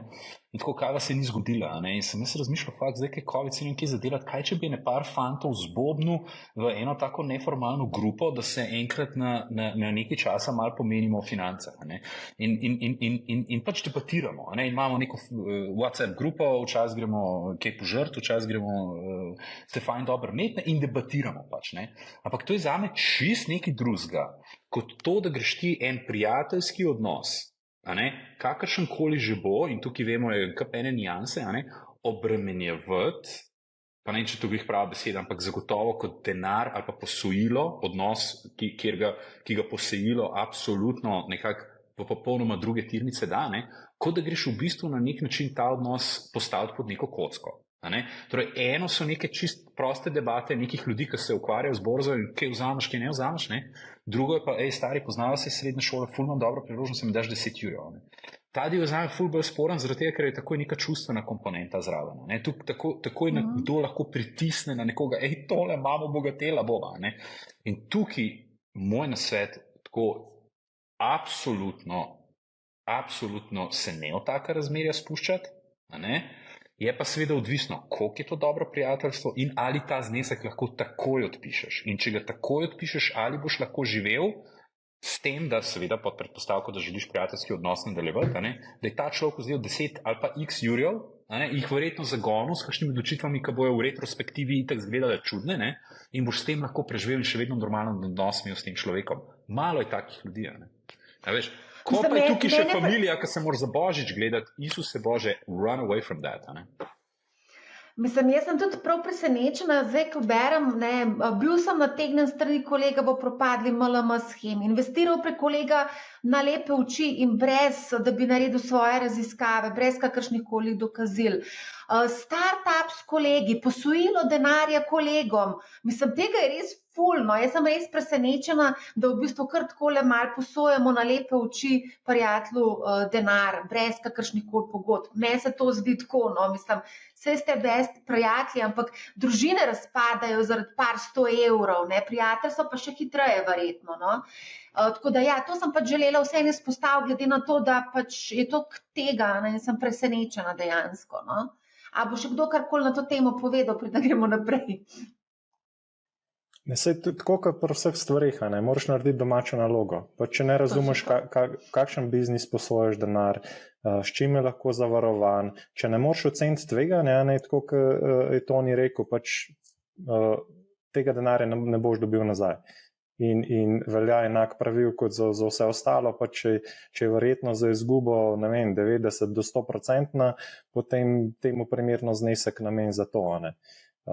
Če pa veš, za kakšen biznis je in za to posojaš, je pa spet tako. Če brez pogodbe, je toliko večje tveganje. Če pogodba, je manjše tveganje in pač so zneski temu primeri. Pač zmeraj se je treba na to skozi tveganje gledati, kakšna je verjetnost izgube denarja in tak znesek potem določati. da se lahko malo pohecam, ne, toliko zmer se pritožujemo čez državo, ampak država ima tako, ne, povratna pa nepovratna sredstva, veste, subvencije pač, to je to, pa povratni inštrument, zdaj se pa samo odloči, kva delaš, veste, tako da, lej, lahko tudi to logiko imaš zaradi mene, ne, veš, in pač eno je za en namen, drug in lej, pač sam pravim, ne. It's one way to go. Se glih hecamo, pa upam, da me ne bo pismo del moje familije. Najprej sem en del familije omenil, pa drug, zdaj spet tretji del familije. Jaz sem v resnici naredil to potezo. Ne. Kljub vsem temu, kar sem rekel, je prišla sestrična do mene, s svojim partnerjem, imela sta takrat 20 glav živine, izdelovala so, če se ne motim, seneno mleko, ne, torej tist, kjer je pač mleko, ne vem točno na podlagi katerih res iber zdravih kriterijev izbral. V glavnem, širila sta se in sta rabila še 20 krav. In se tako, pač jaz prijem z enega sveta, ta zgo ful finančnega, in ona prije do mene in prav 20 krav bi kupila. In jaz in moj brat sva dejansko posodila sestrični partnerju denar, pri čemer sem še toliko dal, že sem odvetnika prosil, da pregleda, če bom lahko jaz varovalka, da bom krave zasegel, a ne, če ne boste mogla vrniti denar. Pa rekel, da se ne more spomniti inštrumenta, kjer bi za zavarovanje vzel kravo, presežen, se hotel, da to preveri. V glavnem. Dobila sta novo pogodbe od ene od večjih mlekarn tam v regiji in dejansko sem jim zaupal in vsaka čas vse sta vrnila vedno natančno, vse je bilo v redu, ampak z bratom so se pa vedno zezali, ko so se v portfeljih pogovarjali, pa še krave malo stari, ne smemo na to pozabiti. Seveda jih niso imela. Kaj s tem kravam? Jaz tega res ne razumem. Merlak pa Nejc Kodrič sta imela oba dva tudi krave, ne vem, koliko tavžent glav krav sta imela. Pol poznam, slišali smo celo tamle dol na Hrvaškem en slovenski borznik, ima neke ovce ali koze. To je kot Bill Gates, ki naj bi bil, pa ne vem, je to res, ker nekje so disputali ta klejma, ne? Ampak naj bi bil največji privatni lastnik navadne zemlje, ne? V Ameriki. Fanti vejo, kje bo, po katerem mesecu bo popraševanje, očitno. Pogovarjala sem se pred časom z eno borznico, sicer iz Kanade, živela je v Sloveniji, naredila je tukaj eno borzno hišo, zdaj pa dela olje na Hrvaškem. To se pravi, vsi nekako potem pristane nekje v kmetijstvu. Nasitijo se lažnega finančnega sveta. Pogrejo pa Minecraft igrati nekaj časa, pogrejo pa v real life to sestavljati. Jaz sem prišel iz tega sveta, pa sem telovadnico odprl, veš. Rabiš nek feel good business, razumeš? Jaz sem prav hotel po tem, ko sem delal z ljudmi, strankami, institucionalnimi in neinstitucionalnimi, veš, ko so velike zneske gamblali, jaz sem mogel imeti en feel good business, in potem, ko so se z bivšo ženo vrnila v Sloveniji, ko so gledali, jaz sem hotel imeti ali hotel ali telovadnico, gym, in sva pač odprla to, 4 mesece pred covidom, tako da ne bomo se o teh plateh tovrstnih investicij pogovarjali, ampak jaz mislim, da pol iščeš neko protivtež ali pa vsaj nekaj, da dodaš malo drugačnega v portfelj. Jaz mislim, da je to čisto naravno, ne? Ja, se strinjam, je čisto naravno. V glavnem, moje rastline so vse umrle, niso dolgo preživele, tako da sem poskušala tudi z vrtnarstvom, ni šlo še. Mogoče moram počakati še kakšen let, da bom zrela za to potezo. Mogoče, a gremo pogledati, recimo, to se tudi dostikrat pojavlja, pač enostavno, nekaj smo že o tem povedali, realizaciji dobičkov, izgubil 1000 evrov začetnega vložka na shitcoinih, medtem ko je že vmes bil vreden 12 000. Pa še dodal citat, no one ever went broke taking a profit. Žiga pravi to. To je bila ena taka lekcija. Jaz sem prepričala, da marsikdo, ki ima kriptoportfelj, da je pač zaradi teh nihanj na eni točki imel ful, potem pa pač, ko je šlo dol, je pa tudi ta portfelj se ustrezno skrčil. Kako zdaj tole, kako v bistvu postaviti nekaj, mislim, da je Damjan Merlak povedal, da on, ko kupi naložbo, že točno ve, kdaj jo bo prodal. Se pravi, si postavi nek cilj in potem naložba pri določeni višini, določenem znesku proda. Zato moraš biti verjetno tudi psihološko malo močen. Se to je podobna zgodba, kot prej, ko sem jo govoril o tem, da se na silo vrneš. Ti moraš matematiki ali pa neki trgovalni strategiji prepustiti pač v začetku trada neko odgovornost, kako boš iz tega šel.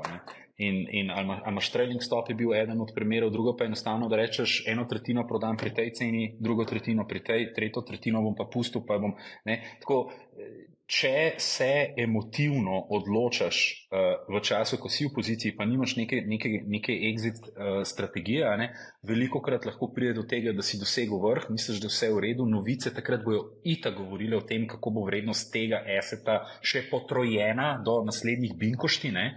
Razumeš, ampak v resnici, ko se pa potem trend obrne, likvidnosti zmanjka, vsi smo tam ujeti, nekdo začne panično prodajati, neka tehnična slika se obrne, špekulanti zapustijo pozicije, naenkrat je to vredno pol od tega, kar je bilo, in takrat nisi sposoben sploh sprejeti pozicije oziroma odločitve, da greš ven. Tako da, ko vstopaš, naj neko exit strategijo in na ta način emocijam dati manjšo veljavo pri odločanju. Ja, same emocije na koncu vedno se mi zdi, nas nekako premagajo v plus ali pa v minus. Ampak ja, se strinjam s tabo, to je treba dati na stran.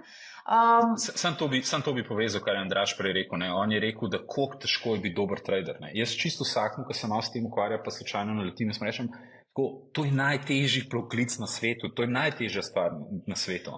Biti aktiven day trader, recimo na teh ultrašpekulativnih, ljudje nimajo pojma, koliko je v resnici na dolgi rok kontinuirano z nekimi ustreznimi risk parametri, koliko je težko to biti uspešen. Tako da brez tega prej slej te bo neki pa whitenal, pa te ni več.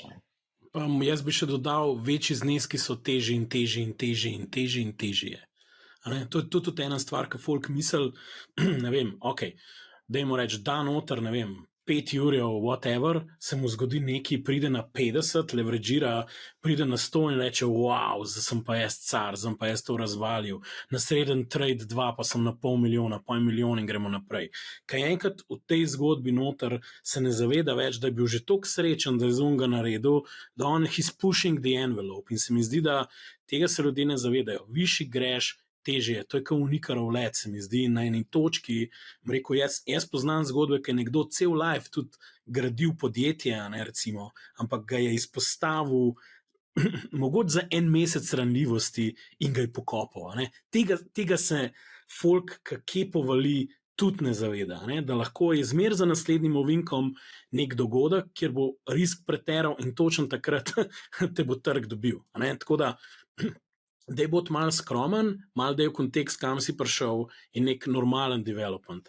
Iti tako, pušati do konca, potem, ko si že na pol čudež ustvaril, to je še vse nesel. Tudi mene že v preteklosti. Pač sem naredil 20x na nekih stavah, gor dol, sem jih še enkrat, sem mu že, ne vem, kot študent, 20,000 evrov, sem rekel, še 2krat opcije obrnem, jih bom v 200 evrov, vse pa sploh službe več ne rabim. Tudi to smo že imeli. 0 je bil na koncu rezultat. 0. Iskreno, ker je šla celih 20 za neke premije spet, smo jih vzeli in je bilo 0. Tako da, če bi takrat rekel, lej, bom dal pol na stran, pa fuknil Nasdaq ETF, bi bilo to danes, ne vem, 20 let, ne vem, koliko je bil, 20-kratnik verjetno tega, ali ne vem koliko, od tiste točke, ki sem jaz to delal na danes, recimo. Pa bilo 200 jurjev. Za pol 20 bi verjetno kakšen konkreten uječevalc dubo. Ja, lej, še kaj več. Mogoče si lahko prvostu, da bi kakšen skandinavski bandman prišel dnevno stavbo zaigrati za rojstni dan, iskreno povedano. Za ta cash že, ker niso tako dragi. Tako da, sam pač pravim. Ja. Zdaj tako, mislim, nas še kar precej gledajo, se mi zdi, da kar vztrajajo gledalci z nami. Bi mogoče odgovorila nekaj njihovih vprašanj na YouTubeu, se strinjate? Ok. Ali ne? Dajmo. Mič sprašujem, zdravo, zanima me, kako prepoznavate različne cikle v finančnih svetovih, ki vemo, da so se pravi cikli. Matej, ti v ciklih kaj povedal? Ti obvladaš cikle, Matej, kot analitik ti razduraš cikle. Ne vem, kaj narečem. Mislim, da z enim delom portfelja se sigurno ne splača tega loviti, to je dejstvo. To mislim, da smo že dostikrat povedali, ker je to izjemno težko napovedovati in je cel kup faktorjev in kogarkoli, mislim, zdaj, če greste poslušati že kakšne zelo znane vlagatelje, boste najdeli, ne vem, vsak ima svoje mnenje, to se pravi, je to izjemno težko delati. In vedno so neke situacije, kjer se te zadeve obračajo. Ne? Imamo obrestne mere, imamo volitve, imamo sezonskost, imamo ne vem, vse živo, vojno, zdaj imamo AI, da bo AI poganjal ta trg gor, ker bodo stroški delovne sile padali in tako naprej. Vedno so neki razlogi, da lahko ta cikl, ki smo ga zdaj videli, ta naraščajoč cikl, še zmer traja in so tudi razlogi, da se že jutri lahko konča. Tako da jaz ne bi tega osebno lovil, tudi zelo težko je to pač povedati na kakšen način in tisti, ki to delajo, imajo vsak svoj pristop, ki ga to pilijo lahko desetletja in spremljajo številne makrokazalce in trende in dogajanje na trgu in sentiment in tako naprej in sestavljajo to neko sliko in nekega robota, tako smo prej omenjali, in na koncu na podlagi tega sprejemajo odločitve. Je pa v tem trenutku zelo težko reči, ja, glej, to in to in to in boš zadev cikl. Nemogoče. Pač to ni pristopa. Ne? Mislim, mi imamo celo teorijo ciklov. Cikle lahko razbijaš na gospodarske cikle, sekularne, lahko kreditni cikl gledaš, lahko pač pri tradanju imaš razne cikle sezonalnosti. Ne vem, na koncu gre to že vse do malo manj, da ne lune, pa kva se tam dogaja s folkom. No? Dobesedno. Tako da ta cikl je to, kar raztegljiva stvar, da bi vam lahko 500 seminarjev prodal za 5000 evrov, pa bi jih z veseljem gledali. Iskreno bom rekel. No? Tako da, kar sem jaz se ukvarjal nekako, kar sem študiral. Jaz sem še najbolj pozoren na res neke te sekularne, dolge cikle, ki se dogajajo. Nek tak zelo, mislim, to se zdaj smešno sliši, ampak če vzamemo teh nekih 150 let, ki jih imamo od nekega track rekorda, zelo veliko je teh ciklov, ki imaš dobesedno 20-letni bull market z rahlimi, ko bi rekel stop and go vmes, pa imaš pa res sekularen bear market. Ne? In v bistvu nekako se izmenjujejo 20 let, 10. In zdaj recimo, če bi bil vrh 2000, ta zadnji bull se je končal in se je pol 10 let smo imeli pač še nadol, smo rezali tam proti 2008, 2009, pa smo se obrnili. Ne? Zdaj smo v takem sekularnem bull marketu, ki vse preseneča, koliko daleč lahko gre in jaz nekako mislim, da mogoče pa res, ne, v bistvu se nam lahko zgodi, da se vleku vse do leta 2030, ne vem, koliko visoko lahko gre, in to je ravno problem, ker smo v final stageu, kjer se sve svašta lahko zgodi in mi smo lahko previdni par let, ampak to ne bo trg zanimalo. In težava je ravno to, kar je rekel Matej, valuacije so lahko visoke, kreditni cikl lahko pa prav, da ne vem, bod previden, me več keša ali karkoli, ampak dejstvo je, da te stvari niso natančne. Imate pa recimo na socialnih omrežjih dobesedno za nazaj napisan od takrat do takrat in to je tam neko ciklično kartico naredil in če to vzamete, boste točno vedeli, do kjerga leta morate držati.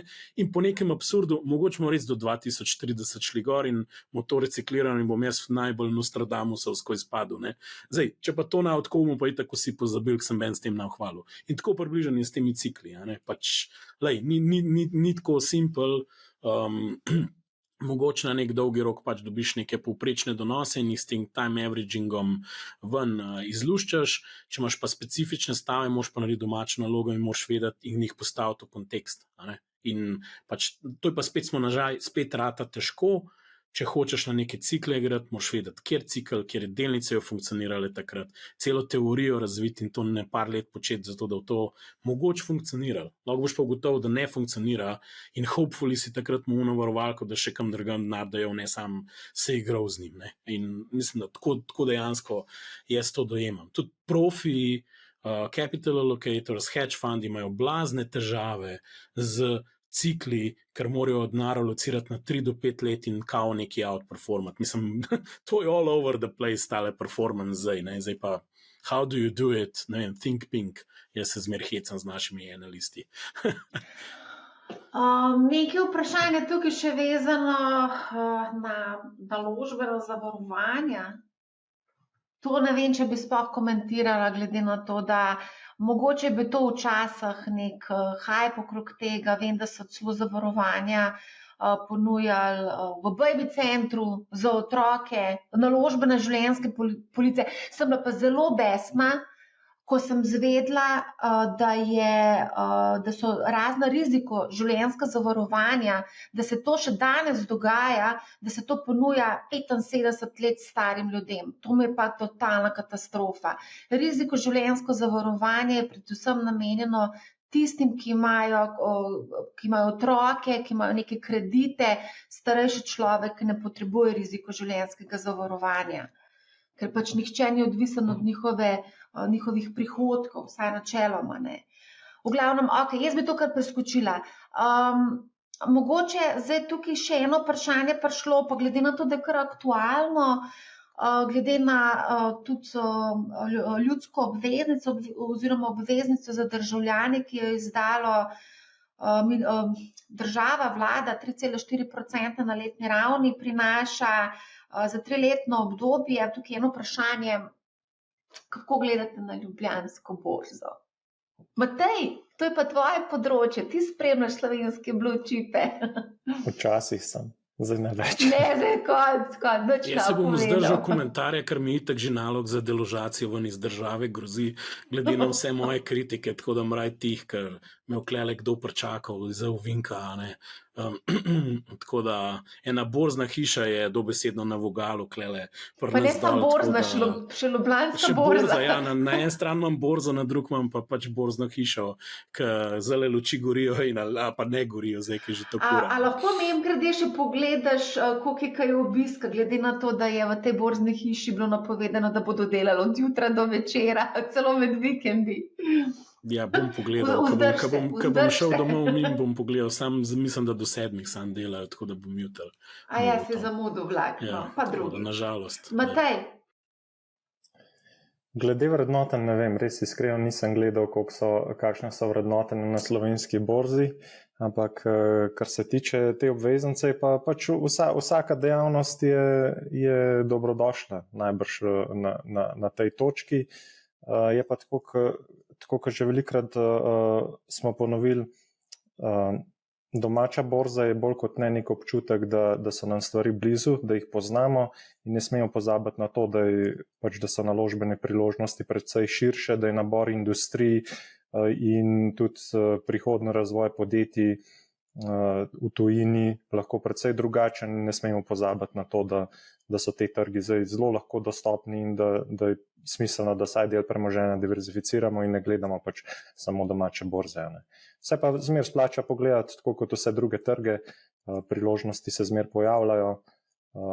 Videli smo recimo precej neke panike na zavarovalnicah pri poplavah in tako naprej, tako da vedno se pojavljajo neke taki dogodki, ki lahko zamajajo delnice in se jih takrat splača recimo pogledati. Jaz bi mogoče sam dodal tako, ne. Jaz sem mislil pač borza nasploh, če pogledamo te slovenske blue chipe, vsi vemo, da večina jih v bistvu z lastniško strukturo vemo, eno vprašanje je, kdo so ljudje v lastništvu, kdo sprejema odločitve, strateške odločitve, in načeloma so to razmeroma konzervativne družbe, govorim razmeroma konzervativne družbe, država je tam v prihodnosti, bo sam še več dividend hotela videti, torej neke rasti si težko obetate, iskreno bom rekel, so pa lahko pač dokler, ne vem, bom tako rekel, dokler niso disruptirane, so to neke lokalni žepni monopoli mečken, ki imajo zaenkrat še nek denarni tok, na katerem lahko čisto redo funkcionirajo, z izjema so pa pač izvozne družbe, ki sta po osnovi dve, na Ljubljanski borzi, jaz sem kakšno falil, Cinkarna Celje pa Krka, v osnovi, te imajo pa pol neke globalne izpostavljenosti, tukaj morate pa pač malo bolj razumeti, kakšne so značilnosti, recimo Cinkarna je ciklično podjetje, Krka načeloma ni je pa res, da ima neko izpostavljenost mogoče nekim trgom, ki so bolj tvegani lahko, ne, težji denar nakažejo jutri v Slovenijo, tako rekel, če pa instantno plačilo, no, tako da, ampak ja, mislim, Krka je dokazala, da je podjetje, ki lahko zagotavlja donosnost na kapital, tako da skozi generacije in tukaj pač jim je treba izreči pohvale, kakorkoli gledamo, tako da tudi Cinkarna v končni fazi je zelo profitabilen obrat v tej panogi titanovega dioksida, kjer imajo mnogi letos velike težave, imamo en velik bankrot v tej panogi, pa to Cinkarno ni resno prizadel, torej, mislim, tako pač, jaz bi tako rekel, za mogoče nek trening, mal čist value investinga, da mečkam to pogledaš, sploh ni nič narobe, no? Iskreno povedano, ne? Samo moraš pa paziti, stroški so večji, težko, pač moraš res paziti, kako boš kupil, pa prek koga boš kupil in no, se to bo pa zdaj malo Toni prevzel, ker smo dobili še eno vprašanje, kaj so glavni vzroki za stroškovno nekonkurenčnost slovenskih brokerjev v primerjavi z tujimi? Si zdaj mene kaj našla, Marja Madonna, jaz pa v slovenski borzni hiši ne delujem že 15 let, Madonna. To zato, ker Tonija ni tam, če ne bi že vse zrihtal, veš. Gospod Jazan. Ne, lej, mislim, ok, dobro, zdaj se moram malo postaviti v kožo nekega možgana, ki je bil aktiven res dolgo časa nazaj, ne. Veš, dejstvo je, da ta naš trg je mali, ne. Razumeš, če ti pogledaš, da nek velik odstotek ljudi, ki odpre borzni račun pa enih teh poprečnih naših, ne poprečni, pač neki normalni, uveljavljeni borzni hiši, a veš, so to ljudje, ker večinoma jih zanima nek slovenski trg, a ne, pa neke Krke delnice, pa kupil jih bom, pa nič aktivnega z njim upravljal, ne, če nima ful močnega DZU-ja zraven skladi, a veš, se potem iz te aktivnosti nabere toliko mal neke borzne previzije, ti pa vseeno moraš slediti neki zakonodaji, pa moraš imeti ustrezen back office, pa moraš imeti, ne vem, celo, če se prav spomniš, še vedno compliance officerja, lahko to sicer outsourcaš, ampak in moraš pač te funkcije imeti pokrite, a ne, da potem ne moreš z neko ful agresivno nizko provizijo, a ne, sploh, ker so ljudje navajeni še vedno v določenem delu, kljub raznim on-net rešitvam, ne, še vedno bo kdo poklical, pa še vedno bo babica ali pa dedek prišel tja na okence, ne, ljudsko obveznico, če bomo upisovali, kaj bojo v vrstah stali ljudje, da bojo odprli račun, a ne, vse to je manual del, a ne, tle tisti del, ki ni avtomatiziran, ki je ročen, ki je izvrševan s človekom, ki so vse te funkcije za tok prometa, ki je, enostavno se borzne hiše ne pokrijejo potem, da bi računali 0,1, 0,15, 0,2% od vrednosti posla. Pa, ko odpreš z ulice, pa 0,6, če poznaš koga, ali pa še više gore, ne. In v bistvu, ko nimaš ti nekih ekonomij obsega, moraš neki višji zaračunati, da sploh lahko pač pokriješ plače, ne. Sej, če malo pogledaš, če se spoznaš na to industrijo, pa s kom se pogovarjaš, a veš, če pogledaš 15-20 let nazaj, koliko ljudi je sodelovalo v tej industriji in koliko jih je zdaj, veš, to so take borne pičle številke, se mi zdi, no. Vse je tako malo, ne vem, žalostno, ne, in izhaja iz pač velikosti tega trga, ne. Pa je pa druga stvar, je pa ta tujina, a ne, to pa recimo tisto, ko smo mi na potezi poskušali postaviti dolga leta nazaj, je pa tako, ne, v nekem momentu ti tukaj dosti bolj sofisticiranega, bogatejšega, agresivnejšega traderja iščeš, a ne, da bo prek tvoje platforme se udejstvoval na nekih razvitih trgih, ne, ja tak boš šel sam direkt do kakšnega tujega brokerja in tam odprl račun, ne.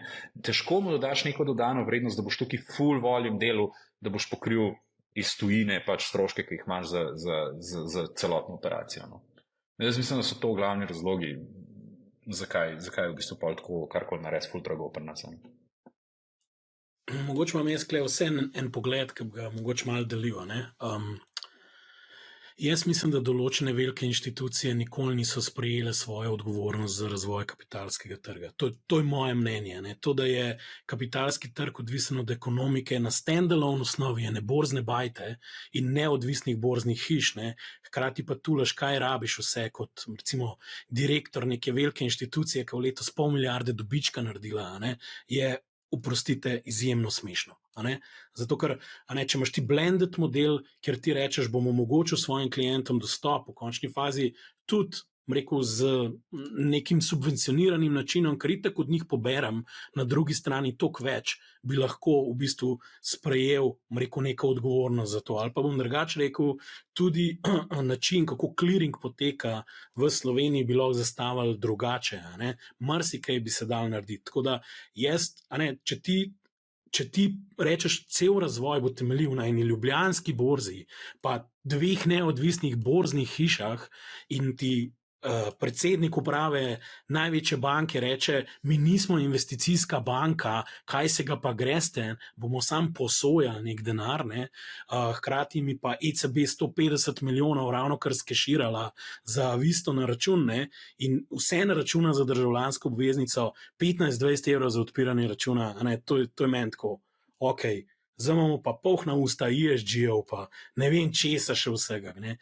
In tako da jaz en klic bi rekel, prevzemite odgovornost za kapitalski trg, če ga želite imeti, da se stvari tudi bolj zdigitalizirati.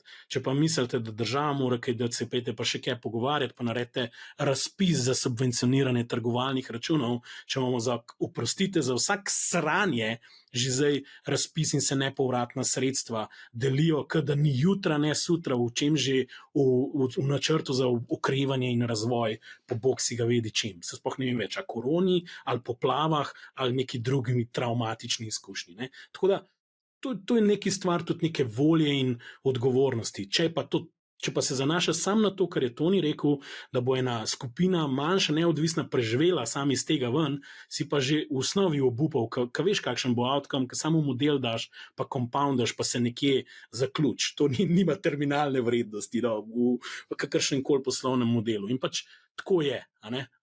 In sam še da zaključam, velike platforme točno to delajo, blendirajo večji flow, več inštrumentov in produktov, sabo bandlajo, da na koncu lahko ponudijo neki podceno ali pa freemium, kjer delajo minus in subvencionirajo z druga biznisa, v bistvu, ki celovita izkušnja nazaj. Delajo se super aplikacije, kjer to na nek način naredijo. Zdaj, če bi neka banka razmišljala o bolj skozi super app logiko, bi lahko tudi dala zastonj trgovalne račune za čisto vse, če bi to želeli. Pač ni volje in tako je. Ta del, ki ga jaz nikoli ne bom razumel, pa lahko da res nisem bil dovolj upleten v ta del tega posla, ampak vem, kaj smo mi na Saxo tu ponujali, kakšne API, kakšen connectivity do praktično executiona katerega koli finančnega inštrumenta, pa isto Interactive Brokers, pa kakšni drugi playerji. Da ti nimaš v eni veliki slovenski banki možnost nakupa v neki seamless izkušnji, preko ene aplikacije, če ne drugega, vsaj delnice. A razumeš, da nimaš to zbandlen skupaj kot en servis, kjer v resnici moraš samo nek relationship z nekim brokerjem vzpostaviti, ni tako simpel, je vprašanje ločenosti sredstev, pa vprašanje, kje na katerem custodiju pristanejo vrednosti papirja, pa vse ni tako easy, to se zavedam, ker sem delal v tem kar nekaj časa, ampak da ti nimaš v enem NLB, tem ta novem appu, ki so ga naredili, ok, pa ga ne morem za N26 pa ostalimi fintechi primerjati, s temi neobankami, ampak ok, pustimo, da nimaš tam možnosti ene delnice Tesle kupiti na praktično en seamless tak preprost način. Te stvari niso tako težko za skup zadati. To zdaj ne vem točno, zakaj mi je padlo na pamet, ki si omenil, Andraž, ampak enostavno, če pogledaš dobičke teh bank tudi, pa zbandlati, ker znajo zbandlati, je pa premium račun, gospod Jukič, premium račun, 17 evrov na mesec ali koliko, ampak bo pa x položnic brezplačno. Fantje, jaz sem delal cenike praktično na vseh finančnih inštrumentih, vem, da ste me že enega parpeljali čez vodo, ampak se ne bom za teh nekih evrov. To znajo zbandlati v en premium paket, pa vem, da mi bo na koncu lupal, potem pa poslušam, kakšne dobičke imajo. Da bi pa neki razen osnovnega appa naredili, da ima res dodano vrednost, ti pa benžu bok ne bo znal v Sloveniji narediti. No, sej tako, pač. Bom sam dal en predlog, mogoče me je res izgnal z države, pa še vse bančne račune zaprl, če me nadaljeval. Ampak to je približno tako. Efektiven strošek procesiranja plačila znotraj slovenskih bank v infrastrukturi, ne vem, če je 1 cent. Iskreno povedano. Vam pa zaračunajo, ne vem, v bančništvu 15 centov ali 20, ne vem, podjetjem tudi do 30-40 grejo stvari, no.